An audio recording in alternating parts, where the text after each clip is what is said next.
Assalamualaikum, selamat datang di channelku. Tempat di mana kisah-kisah misteri dan cerita tentang pesugihan, perjanjian gaib, serta konsekuensinya akan membuka mata kita semua. Di video kali ini, aku akan membawakan sebuah kisah tragis tentang seorang bos toko elektronik yang melakukan pesugihan di Gunung Kemukus, tapi justru berakhir dalam kehancuran. Simak ceritanya sampai habis, karena di akhir, ada pelajaran penting yang bisa kita renungkan bersama. Simak sampai habis ya. Toko elektronik milik Raka berdiri megah di pinggir jalan raya kota Sragen. Sudah 3 bulan berjalan, tak pernah lebih dari 5 orang pengunjung datang dalam sehari. Kebanyakan hanya melihat-lihat, lalu pergi tanpa membeli. Padahal Raka sudah membagikan brosur, menyewa baliho, hingga membuat diskon besar-besaran. Bahkan ia sempat membuat konten promosi di media sosial dengan mengundang influencer lokal. Hasilnya, tetap nihil. Hanya like dan komentar kasihan yang datang, bukan pembeli. Hari-hari Raka dihabiskan dengan duduk di balik meja kasir, memandangi rak-rak yang masih penuh, dan layar CCTV yang hanya menangkap lalu lalang kendaraan di depan toko. Modal makin menipis. Hutang ketiga rekan bisnisnya sudah melewati tenggat. Di rumah, istrinya mulai mempertanyakan keputusan membuka toko besar di kota kecil ini. Tekanan itu membuat Raka sering keluar malam hanya untuk sekadar menenangkan diri. Malam itu, hujan rintik turun pelan saat Raka duduk di sebuah warung kopi kecil di pinggiran kota. Warung yang sering jadi tempat pelarian anak muda atau lelaki dewasa yang butuh sunyi. Raka memesan kopi hitam dan duduk di pojokan, mengenakan jaket parasut dan topi untuk menyembunyikan wajah letihnya. Tak lama kemudian, seorang lelaki tua berjubah hitam masuk ke warung. Ia membawa tongkat kayu, wajahnya keriput, dan matanya redup namun tajam. Ia duduk di bangku panjang tak jauh dari Raka, memesan kopi tanpa gula, dan diam cukup lama. Raka awalnya tak menghiraukan. Tapi tiba-tiba, di tengah suara hujan dan dentingan sendok dari pengunjung lain, ia mendengar suara pelan seperti bisikan langsung ke telinganya. Kalau kau ingin toko itu ramai, atau setidaknya uang terus masuk, kau harus ke Gunung Kemukus. Raka sontak menoleh. Lelaki tua itu tidak menatapnya, hanya menyeruput kopi perlahan, seperti tak mengucap apapun barusan. Tapi kata-kata itu terasa begitu nyata di kepala Raka. Jantungnya berdegup cepat. Gunung Kemukus? Tanya Raka pelan, nyaris berbisik. Maksudnya pesugihan? Lelaki itu hanya tersenyum samar, menatap kosong keluar warung yang mulai berkabut oleh hujan. Tanpa menjawab, ia berdiri, membayar kopinya dengan uang lusuh, lalu sebelum pergi, meletakkan secari kertas tua di meja Raka. Kertas itu tampak kusam, terlipat 4, dan sedikit berbau dupa. Saat Raka membukanya, di dalamnya tertera tulisan tangan dengan tinta merah. Tiap malam Jumat, kembang kantil putih, dupa menyan, ayam cemani, minyak lingsir. Di puncak keempat, berikan ikrar. Tak boleh mundur. Tak boleh menolak saat dipanggil. Raka menggenggam kertas itu dengan tangan bergetar. Ia menoleh keluar. Lelaki tua itu sudah menghilang dalam gelap dan hujan. Beberapa hari setelah pertemuannya di warung kopi, Raka tak bisa tidur dengan tenang. Kalimat lelaki tua berjubah hitam itu terus terngiang di kepalanya. Ia mencoba mengabaikannya, menyibukkan diri dengan mengecek stok, memikirkan promo baru, bahkan berdoa lebih rajin.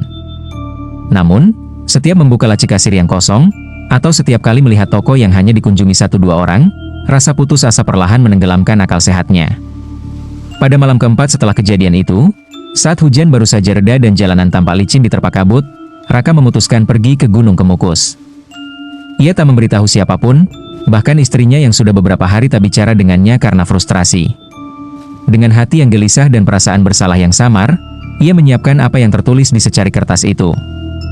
Ia membeli bunga 7 rupa dari pasar pagi, kemenyan dan dupa dari toko herbal tua, serta seekor ayam cemani dari peternak khusus yang hanya menjual ayam-ayam hitam untuk keperluan spiritual. Butuh waktu lebih lama untuk mendapatkan minyak wangi khusus, minyak lingsir, yang didapatnya dari seorang dukun tua di Boyolali yang enggan banyak bicara. Malam itu, ia mengendarai mobil Avanza abu-abu miliknya menuju arah selatan. Jalanan menuju Gunung Kemukus makin sepi, hanya ditemani suara jangkrik dan embusan angin dari pepohonan jati di kanan kiri. Saat sampai di kaki gunung, kabut tebal menyelimuti lereng, membuat jarak pandang hanya beberapa meter ke depan. Udara lembab dan dingin menggigit kulitnya meski ia mengenakan jaket tebal. ia memarkir mobil di tepi jalan berbatu dan melanjutkan perjalanan naik dengan membawa kantong kain berisi sesaji. Langkahnya berat, bukan karena jalannya curam, tapi karena rasa takut mulai menghampiri. Sepanjang jalur setapak, ia melihat beberapa bekas pembakaran dupa, bunga layu yang tercecer, dan kain putih yang diikatkan di batang pohon. Semuanya seperti tanda bahwa ia bukan orang pertama yang melangkah ke sana. Sesampainya di puncak, tempat itu hanya diterangi cahaya remang dari bulan sabit yang tertutup awan. Tak ada bangunan permanen, hanya sebuah cungkup kecil beratap rumbia dengan batu besar di tengahnya. Di dekat cungkup, berdiri seorang wanita tua mengenakan kebaya hitam, rambutnya disanggul rapi, wajahnya keriput tapi sorot matanya tajam seperti bisa menembus isi hati. "Raka?" tanyanya lirih, tanpa memperkenalkan diri. Raka terkejut. Iya, saya. Aku sudah tahu kau akan datang. Mereka selalu datang kalau sudah kepepet," katanya tenang. Wanita itu berjalan perlahan ke arah batu besar. Dengan tangannya yang keriput, ia membuka tikar pandan dan menata sesaji yang dibawa Raka. Kemenyan mulai dibakar, asapnya melingkar naik ke langit. Aroma bunga dan dupa bercampur, memunculkan rasa mual samar dalam dada Raka. Ia menggigil, entah karena dingin atau takut. "Kalau kamu siap," ucap wanita itu pelan tapi tegas, "perjanjian akan dimulai malam ini." Raka diam. Jantungnya berdetak kencang. Mulutnya ingin bertanya banyak hal, tapi tak ada satupun kata yang keluar. "Tapi ingat satu hal penting," lanjut wanita tua itu sambil menatap mata Raka lekat-lekat, "jangan pernah berhenti datang ke sini setiap malam Jumat Kliwon. Sekali saja kamu lalai, balasannya akan kau tanggung sendiri." Hening. Kabut makin tebal, suara malam terasa seperti ditelan bumi. Raka mengangguk perlahan. Dalam hati ia berusaha meyakinkan diri, "Aku tak ingin toko ini bangkrut. Aku sudah terlalu dalam. Hanya ini jalanku." Wanita itu menunduk, lalu mengambil minyak lingsir dan mengoleskannya ke dahi Raka dengan ujung jarinya. Lalu ia menyemburkan dupa yang menyala ke arah ayam cemani yang mulai gelisah. Raka dipersilakan duduk bersila, dan wanita itu mulai merapal mantra dalam bahasa Jawa kuno yang tak sepenuhnya ia mengerti. Saat mantra mencapai puncaknya, seekor burung hitam tiba-tiba melintas di atas kepala mereka, mengeluarkan suara keras, dan ayam cemani yang tadi dipegang mendadak diam, seperti pingsan atau mati tanpa sebab. Raka menelan ludah. Upacara telah selesai. Ia sudah terikat perjanjian. Sejak malam itu, sesuatu yang ganjil mulai terjadi di toko elektronik milik Raka. Hari demi hari berlalu tanpa ada perubahan jumlah pelanggan. Toko itu tetap sepi. Rak-rak barang masih tertata rapi, tak satu pun produk berpindah tempat. Bahkan, karpet debu di depan etalase pun nyaris tak terinjak. Namun, setiap pagi saat Raka membuka laci kasir, uang di dalamnya bertambah. Awalnya hanya 200.000, kemudian meningkat menjadi 1 juta, lalu 3 juta, dan seminggu setelah ritual di Gunung Kemukus, uang yang muncul mencapai 5 juta rupiah dalam sekali pagi. Tidak ada struk. Tidak ada transaksi di komputer kasir. Semuanya kosong. Bahkan CCTV yang mengarah langsung ke meja kasir pun tak menangkap gerakan apapun sepanjang malam. Raka mencoba melihat rekaman malam hari itu berulang kali. Hasilnya selalu sama. Rekaman tampak normal, lampu toko redup dalam mode hemat energi, tak ada pintu yang terbuka, tak ada suara apapun. Laci kasir tak bergerak. Tapi keesokan paginya, saat Raka membukanya, uang itu selalu ada. Rapi, terlipat, dan wangi seperti baru ditarik dari ban. Karyawan mulai bertanya-tanya. Mereka bingung, bahkan beberapa di antara mereka mulai takut. "Pak, gak ada yang beli, kok uang masuk terus ya?" tanya Edo, kasir muda yang sudah sempat melihat saldo harian aneh itu. Tapi Raka hanya menatapnya dalam-dalam dan berkata pelan, "Urus saja pekerjaanmu. Jangan banyak tanya." Setelah itu, semua karyawan tak ada yang berani bertanya lagi. Suasana toko berubah sunyi dan dingin. Mereka tetap digaji dengan baik, bahkan lebih tinggi dari biasanya. Tapi tak ada yang merasa nyaman. Sementara itu, kehidupan Raka perlahan berubah. Ia membeli mobil Fortuner hitam, kemudian pindah ke rumah mewah di perumahan elit pinggir kota. Ia juga mengganti semua elektronik di rumahnya dengan barang premium. Tapi, tak seperti orang kaya baru kebanyakan, Raka tak pernah menyombongkan kekayaannya. Ia tetap sederhana, tetap bersikap ramah pada tetangga dan karyawan. Hanya saja, sinar di matanya perlahan berubah, lebih sayu, lebih berat, seolah menanggung sesuatu yang tak bisa diceritakan. Dalam hatinya, Raka sadar, ini bukan rezeki biasa. Ini bukan uang yang bersih. Ini uang dari perjanjian. Dan setiap perjanjian pasti menuntut balas. Setiap malam Jumat Kliwon, Raka kembali ke Gunung Kemukus. Ia membawa kembang 7 rupa, kemenyan, dupa, dan air bunga, sesuai petunjuk yang pernah dituliskan di kertas tua itu. Malam-malam di gunung itu selalu berkabut dan sunyi. Tak ada suara selain angin dan suara hatinya yang terus mengingatkan, jangan lalai. Jangan terlambat. Di cungkup yang sama seperti malam pertama, wanita tua penjaga ritual selalu muncul dari balik kabut. Wajahnya tidak berubah, tetap tua, tetap anggun, tetapi matanya kini memancarkan sinar merah samar setiap kali tersenyum kepada Raka. Kadang senyumnya dingin, kadang seperti puas melihat Raka kembali tunduk. "Bagus, kau datang tepat waktu," katanya suatu malam. Wanita itu tidak pernah menyuruh Raka melakukan lebih, tapi kehadirannya sudah cukup membuat Raka terus merasa terikat. Ia tak berani bertanya apa yang akan terjadi jika ia tak datang. Ia juga tak pernah bertanya dari mana uang itu berasal. Ia hanya terus datang. Terus membawa sesaji. Terus menunduk. Namun di balik kekayaan dan kesuksesan itu, Raka mulai dihantui mimpi-mimpi aneh. Kadang ia bermimpi sedang tenggelam dalam lumpur hitam. Kadang ia melihat etalase tokonya dipenuhi mata-mata merah kecil yang menatapnya dari balik televisi dan mesin cuci. Pernah, ia bangun tengah malam dan mendapati setumpuk uang di lantai kamar yang basah dan berbau amis, seperti darah yang lama membeku. Istrinya mulai curiga. Ia merasa Raka berubah. Terlalu pendiam. Terlalu waspada.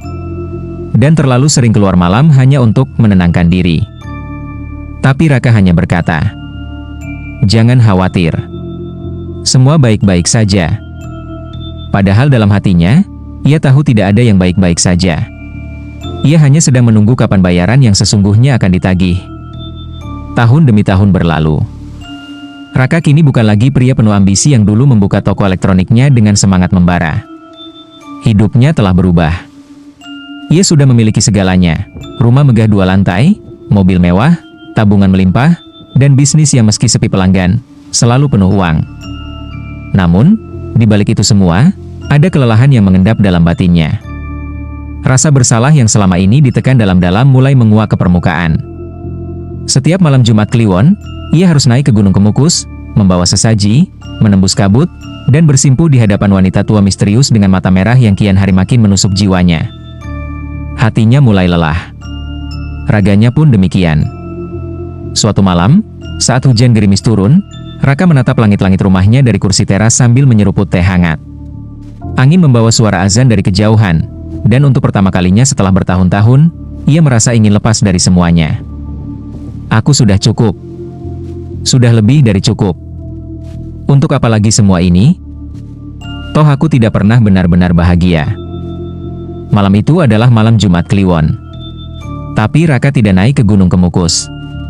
Ia hanya duduk diam di rumah, menatap kosong ke halaman yang diterangi lampu taman. Ia merasa tenang, bahkan sempat berpikir mungkin semua itu hanya sugesti. Tidak ada yang terjadi malam itu. Tak ada mimpi buruk. Tak ada burung hitam. Tak ada suara-suara gaib seperti yang dulu ia takutkan. Hatinya sedikit lega, walau rasa was-was masih menggantung. Namun keesokan paginya, saat ia membuka toko, laci kasir kosong. Tak ada lembaran uang seperti biasa. Tak ada aroma wangi yang biasa muncul. Tak ada jejak. Ia memeriksa CCTV. Tak ada apa-apa. Bahkan, lampu toko sempat padam selama 2 menit tanpa alasan teknis yang jelas. Tapi Raka tahu, itu bukan kesalahan listrik. Panik mulai merayapi pikirannya. Dengan tergesa-gesa, ia menyiapkan sesaji baru dan berangkat ke Gunung Kemukus malam itu juga, walau bukan malam Jumat Kliwon. Ia berharap pengampunan. Atau setidaknya, tanda-tanda bahwa perjanjian itu bisa diperbaiki. Namun saat tiba di puncak gunung, cungkup ritual itu tampak sunyi. Tak ada asap dupa. Tak ada jejak langkah. Sesaji yang ia letakkan tetap utuh, bahkan setelah ia menunggu hingga larut malam. Wanita tua itu tidak muncul. Raka memohon. Bersujud. berdoa. Tapi gunung itu kini dia membisu, seperti menolaknya.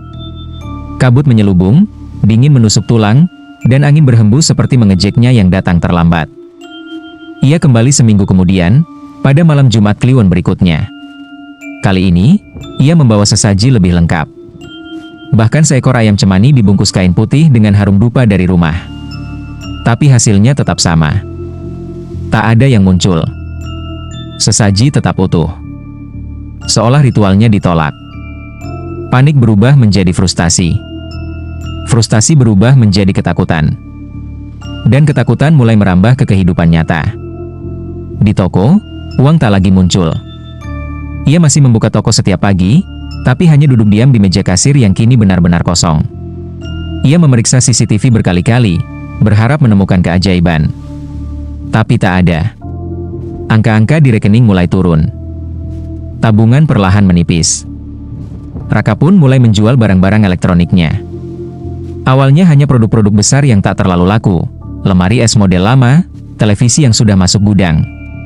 Tapi ketika uang habis untuk gaji pegawai dan membayar cicilan rumah, ia mulai menjual barang-barang utama. Rak mulai kosong. Toko yang dulunya megah kini tampak muram dan berdebu. Satu persatu karyawan mulai mengundurkan diri, tak sanggup bertahan di toko yang sepi dan tak pasti. Raka tak bisa menahan mereka. Ia sendiri bahkan mulai mengantar barang ke pembeli sendiri demi menghemat ongkos. Malam-malamnya kembali gelisah. Ia bermimpi terjatuh dari gunung. Atau terkunci di dalam tokonya yang tiba-tiba dipenuhi ular hitam. Ia terbangun dengan keringat dingin. Tapi tak ada lagi yang bisa ia lakukan. Gunung Kemukus tak memanggilnya. Dan wanita tua bermata merah tak pernah muncul lagi. Perjanjian telah ia langgar, dan harga telah mulai ditagih. Suatu malam, saat hujan deras mengguyur kota Sragen, Raka menyetir pulang sendirian dari toko yang kini lebih menyerupai gudang kosong. Hujan turun tanpa jeda, deras membasahi aspal dan menciptakan genangan yang mengkilap tertimpa lampu mobil. Wiper bekerja cepat, tapi pandangan tetap buram. Jalanan sepi. Radio mati. Pikiran Raka melayang, ia memikirkan utangnya, toko yang sudah dijual sebagian isinya, dan kursi kasir yang tak lagi didatangi pembeli. Tangannya menggenggam kemudi dengan lemas. Mata terasa berat. Lelah fisik bercampur dengan hancurnya batin. Di benaknya muncul bayangan wanita tua bermata merah dari Gunung Kemukus, menatapnya dengan senyum penuh sindiran. Ia menepis pikiran itu, menarik napas, lalu mempercepat laju mobil. Namun di sebuah tikungan curam yang licin oleh air hujan, ban mobil terpeleset. Raka berusaha membanting setir, namun kehilangan kendali. Brak! Mobil menghantam sebuah pohon terbesi besar di pinggir jalan, menghancurkan bagian depan mobil. Kap terbuka, suara alarm meraung disusul asap tipis dari mesin. Tubuh Raka terhempas ke dashboard, kepalanya terbentur, dan dunia seolah membeku. Ia masih sadar, matanya terbuka, melihat tetesan air hujan masuk lewat kaca yang retak. Tapi tubuhnya tak bisa digerakkan. Ia mencoba menggerakkan tangan, kaki, semuanya mati rasa. Hanya pernapasannya yang tersengal dan darah yang terasa mengalir dari kening. Beberapa jam kemudian, tim medis mengevakuasi Raka ke rumah sakit. Ia dirawat di ruang ICU. CT scan dan MRI menunjukkan kondisi yang serius. Tulang paha dan panggul patah, tulang punggung retak, dan beberapa saraf tulang belakang rusak. Dokter menyampaikan kabar pahit itu pelan-pelan, namun tetap terdengar seperti palu godam di telinga Raka.